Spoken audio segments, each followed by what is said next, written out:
नमस्ते प्यारा, स्वागत है आप लोग आर के ऑनलाइन क्लासेस में। और आप लोग इस चैनल को सब्सक्राइब कर लीजिएगा। बिहार बोर्ड तक हम आप लोग को साथ देंगे। एकदम VVI subjective objective question bank solution PDF अंतिम प्रारंभ तांडव सब कुछ आने वाला है जनवरी से, इसलिए आप लोग सब्सक्राइब कर लीजिए। यहाँ से स्टार्ट होने जा रहा है बिहार बोर्ड 10 साइंस अम्ल भस्म एन लवण मतलब केमिस्ट्री का दूसरा चैप्टर है।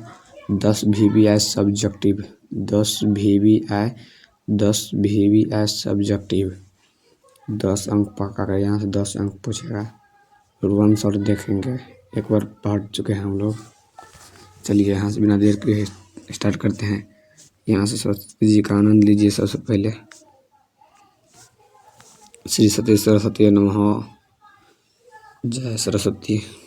तो यहाँ से हम लोग स्टार्ट करेंगे। आप क्वेश्चन पहला नंबर क्वेश्चन आप लोगों के सामने आ रहा है।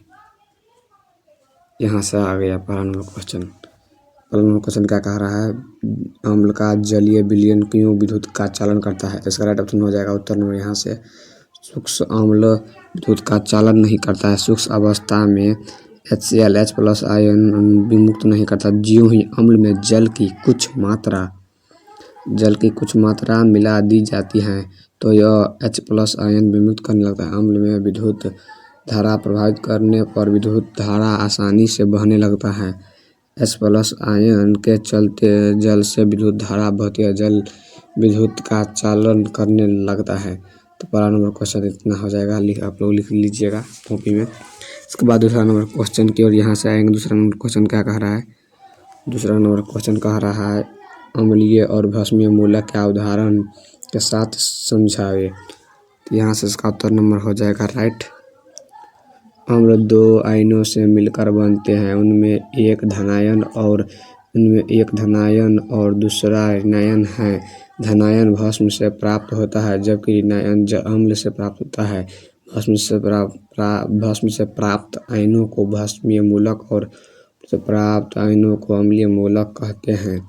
जैसे सोडियम क्लोराइड के बनने में Na+ भस्मीय मूलक और Cl अम्लीय मूलक आपस में संयोग कर NaCl बनाता है। तो दूसरा नंबर हो गया। आप तीसरा नंबर क्वेश्चन की ओर चलेंगे। तीसरा नंबर क्वेश्चन कह रहा है यहाँ से अम्ल किससे कहते हैं? तो यही बात है अम्ल। उत्तर नंबर यहाँ से हो जाएगा इसका।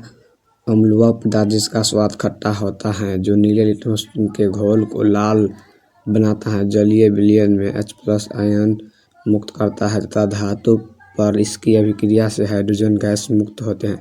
और यहाँ से उसका उदाहरण लिख भी दिए हैं हम लोग HCl HNO3 H2SO4 आदि। यहाँ से इसका उदाहरण हो जाएगा। इसका चौथा नंबर क्वेश्चन क्या? चौथा नंबर क्वेश्चन कह रहा है क्षारक क्या है? उत्तर क्षारक वह पदार्थ जिसका स्वाद कड़वा होता है, यह लाल लिटमस पत्र को नीला बनाता है। इसका जलीय विलयन OH- मुक्त करता है तथा अम्ल से अभिक्रिया कर लवण बनाता है। इसका एग्जाम्पल यहाँ लिख दिया है जैसे में NaOH CuO CaO तथा CaOH2। इसका ये हो जाएगा एग्जाम्पल। इसका 55 नंबर क्वेश्चन कह रहा है लवण किसे कहते हैं? उत्तर वे पदार्थ जो लवण कहलाते हैं जो लिटमस पत्रों के प्रति उदासीन होते हैं। धातु और अम्ल के बीच अभिक्रिया का फलस्वरूप लवण बनते हैं। यहाँ से इसका एग्जाम्पल लिखना ही है। इसके बाद दूसरा नंबर मिलता है Zn+2HCl। तो ये बनेगा अभिक्रिया करेगा ZnCl2H+H2। और ये भी सेम बात है लेकिन अलग अलग दिया है। ऐसे करके आप लोग एक बार रट लेंगे या समझ कर याद करेंगे। छठा नंबर क्वेश्चन की ओर आते हैं। छठा नंबर क्वेश्चन कहता है सूचक कितने प्रकार के होते हैं? तो उत्तर लिखेंगे यहाँ से सूचक मुख्यतः 2 प्रकार के होते हैं, प्राकृतिक सूचक एवं संश्लेषित सूचक। प्राकृतिक सूचक के अंतर्गत लिटमस पत्र तथा हल्दी हैं। संश्लेषित सूचक देखेंगे मेथिल ऑरेंज और फिनोल्फ्थालीन है। ये गंधीय सूचक भी होता है। इसके गंध अम्ल या क्षारक के संपर्क में आने पर बदल जाते हैं, जैसे लौंग का तेल, वाइनीला आदि। इसके बाद 7वां नंबर क्वेश्चन की ओर आएंगे। 7वां नंबर क्वेश्चन क्या कह रहा है? धोने का सोडा एवं बेकिंग सोडा के एक प्रमुख उपयोग लिखें। लिखेंगे यहाँ सब धोने का सोडा का उपयोग कपड़ा धोने में, बेकिंग पाउडर का उपयोग, बेकिंग पाउडर सोडा के उपयोग, इसी को कहते हैं पाउडर भी कहते हैं बेकिंग पाउडर। तो बेकिंग यह कपड़ा, कागज और चमड़ा उद्योग के लिए एक महत्वपूर्ण रसायन है। हाँ, 8वां नंबर क्वेश्चन कर रहा है। 8वां नंबर क्वेश्चन कह रहा है धातु के साथ किसी अम्ल की अभिक्रिया से एक गैस निकलती है, यह कौन सी गैस है, इसकी जांच कैसे करेंगे। तो यहाँ सब लिखना है धातु पर अम्ल की क्रिया से हाइड्रोजन गैस निकलते हैं। इसका एग्जाम्पल यहाँ है और ये लिखना भी है।